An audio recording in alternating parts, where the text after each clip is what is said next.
Assalamualaikum Milanisti, bagaimana kabarnya? Semoga baik-baik aja ya.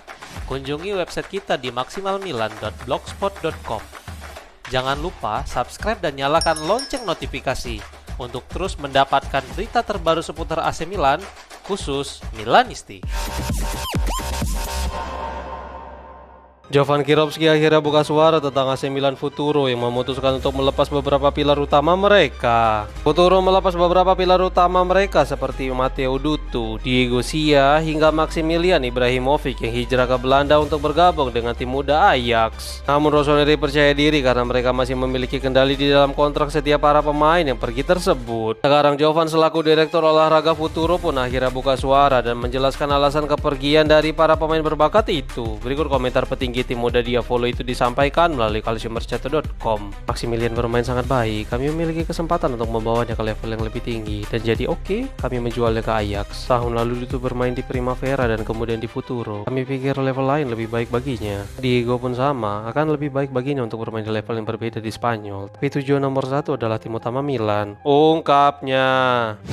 AC Milan dapat kembali melirik Serhou Guirassy dan meminta diskon kepada Borussia Dortmund menurut sebuah laporan. TMW melaporkan bahwa penyerang Guinea itu merupakan ujung tombak utama milik Dortmund dan dia merupakan salah satu penyerang yang masuk ke dalam daftar buruan Diavolo. Sebelum akhirnya mereka memilih untuk menandatangani Alvaro Morata dari Atletico Madrid. Musim panas lalu Milan kembali mencoba membajak Guirassy, tetapi Dortmund menuntut biaya pelepasan sebesar 70 juta euro yang jelas itu dianggap terlalu mahal. Namun pada musim panas 2026-27 mendatang, tampaknya dia akan segera pindah ke tim lain karena rombongannya terus mencari klub baru untuk sang penyerang. Laporan tersebut menyatakan bahwa di Borussia tampaknya sekarang siap menurunkan tuntutan mereka menjadi 40 juta euro. Namun tampaknya tidak ada tim yang mau memenuhi biaya yang dinilai masih terlalu besar itu. Tapi mari kita lihat apakah Rossoneri akhirnya bisa membajaknya dengan biaya yang lebih rendah atau tidak.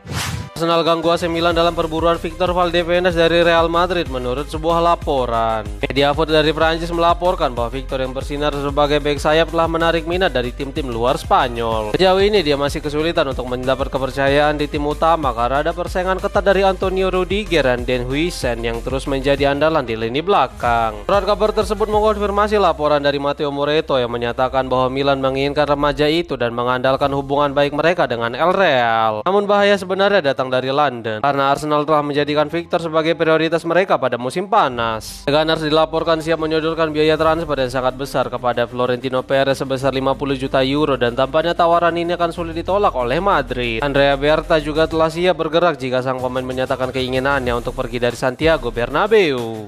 AC Milan akan menolak semua pendekatan dari tim Inggris untuk Christian Pulisic menurut sebuah laporan. Laporan pekan ini menunjukkan bahwa ada kemungkinan Pulisic terbuka untuk keluar dari San Siro dengan minat besar dari Arsenal dan Tottenham Hotspur. Namun juga ada tanda-tanda dari tim besar lainnya seperti Manchester United dan Liverpool yang ikut mengawasi situasi Kapten Amerika Serikat itu. Meskipun begitu, sekarang Football Insider melaporkan bahwa Diavolo kemungkinan besar akan menolak tawaran apapun yang tiba pada musim panas ini untuk Pulisic. Milan masih berharap untuk segera memperpanjang kontrak Pulisic dan dia juga sedang menunggu tawaran perpanjangan kontrak dari Rossoneri. Namun minat kepada Pulisic tentu akan terus meningkat, terlebih jika dia mampu tampil baik pada Piala Dunia 2026 nanti di kandangnya. Jadi mari kita tunggu apakah Pulisic akan tetap setia atau justru Milan yang tergoda untuk sekali lagi melepas bintang mereka pada musim panas.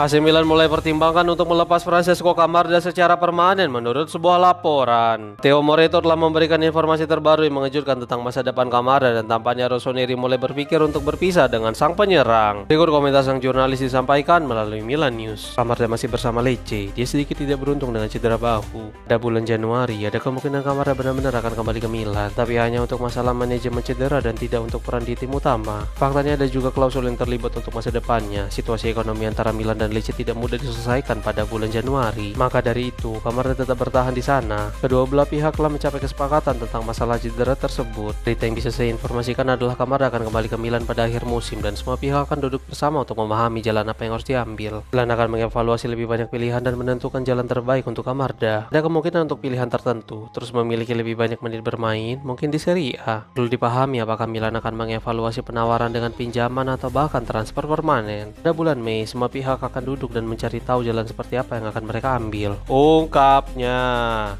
Bintang Real Madrid yaitu Vinicius Junior akui bahwa dia sangat merindukan sosok Luka Modric. Modric dan Vini bermain bersama sejak musim 2018-2019 hingga pada akhirnya veteran Kroasia itu memutuskan untuk hijrah ke San Siro pada musim panas kemarin. Lebih dari setengah dekade, kedua pemain itu telah bermain bersama sebanyak 261 kali dan memenangkan total 14 trofi mayor. Sekarang Vini berbicara dalam acara di saluran YouTube milik Ibai Lanos dan dia menjelaskan betapa pentingnya Modric. Berikut komentar penyerang Brazil itu disampaikan melalui Milan Press. Tidak ada orang seperti Modric dalam sepak bola pada usia itu. Dia hampir 41 tahun, dia istimewa. Sekarang dia di Milan, tahun lalu dia berada di Real Madrid. Dia yang terbaik di dunia, luar biasa. Saya sangat merindukannya karena dia selalu mengajari kami sesuatu. Dia tidak suka kalah, bahkan dalam latihan. Dia selalu marah ketika dia kalah, tetapi ketika dia berhasil menang, semua tidak tertahankan. Saya tidak cukup beruntung untuk bermain bersama Cristiano, tetapi saya tidak bisa mengeluh karena saya bermain bersama Benzema dan Modric. Ungkapnya.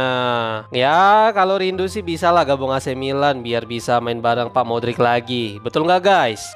Giuseppe Marotta menegaskan bahwa AC Milan dan Inter memiliki hubungan yang sangat baik. Marotta menjadi tamu di acara Your Next Milano yang dipromosikan oleh Asso Lombarda. Tinggi Nerazzurri itu berbicara dalam acara tersebut bersama Paolo Scaroni. Berikut beberapa komentarnya disampaikan melalui Milan Press. Kami akan pergi ke Norwegia untuk mewakili Milan. Saya sangat berharap Milan dan Inter bisa terus bersama. Kami memiliki hubungan yang sangat baik. Kami sudah cukup terbiasa berpergian secara harmonis. Stadion baru adalah inovasi baru untuk kota Milan, untuk olahraga Milan, untuk sepak bola dan kedua klub yang tidak diragukan lagi telah mewakili puncak kancah olahraga kota. Stadion baru adalah sesuatu yang kami rasa kami butuhkan. Pertama-tama, kita harus berterima kasih kepada wali kota Salah atas tekadnya dalam mencapai tujuan ini, yang sulit dan penuh dengan jebakan, aneh tapi nyata. San Siro adalah ikon, mewakili sesuatu yang bersejarah dan luar biasa. Dalam 20 tahun terakhir, 198 stadion telah dibangun di Eropa dan hanya 4 di Italia. Kami berada di bawah standar, stadion itu diperlukan sambil mempertahankan rasa hormat kami yang luar biasa untuk San Siro. Stadion adalah wadah emosi. Ungkapnya.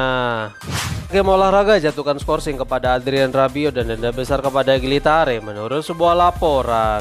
Milanius melaporkan bahwa kemarin hakim olahraga telah mengeluarkan laporan tentang hasil akhir dari Serie A matchday ke-25.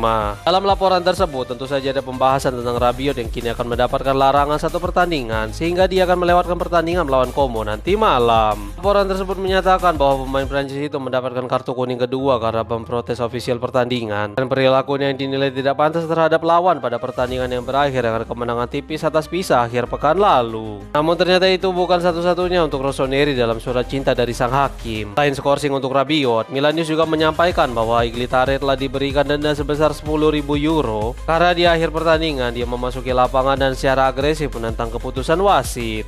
Massimiliano Allegri yang menurunkan Rafael Leao pada pertandingan melawan Como menurut sebuah laporan. Milanius melaporkan bahwa tampaknya akan ada 3 perubahan pada tim yang sebelumnya mengalahkan Pisa. Perubahan itu akan terjadi pada 2 pemain di lini tengah dan juga 1 pemain pada lini serang saat menghadapi Como nanti malam. Tony De Winter awalnya diperkirakan akan kembali menjadi starting, tetapi sepertinya Allegri lebih memilih Fikayo Tomori untuk pertandingan nanti malam daripada pemain Belgia itu. Kemudian posisi Rabiot akan diisi oleh Samuel Ricci, sedangkan Ardu Jasari akan mengambil alih tempat Yusuf Fofana sehingga mereka akan bermain mengawal Luka Modric. Kemudian Ruben Loftus-Cheek akan tetap mengisi lini serang dan dia akan bermain bersama Rafael Leao yang telah kembali pulih. Christopher Nkunku juga menjadi pilihan untuk mengisi peran lini depan bersama Leao, tetapi tampaknya Ruben lebih mungkin untuk mengisi peran tersebut. Berikut prediksi line up nanti malam.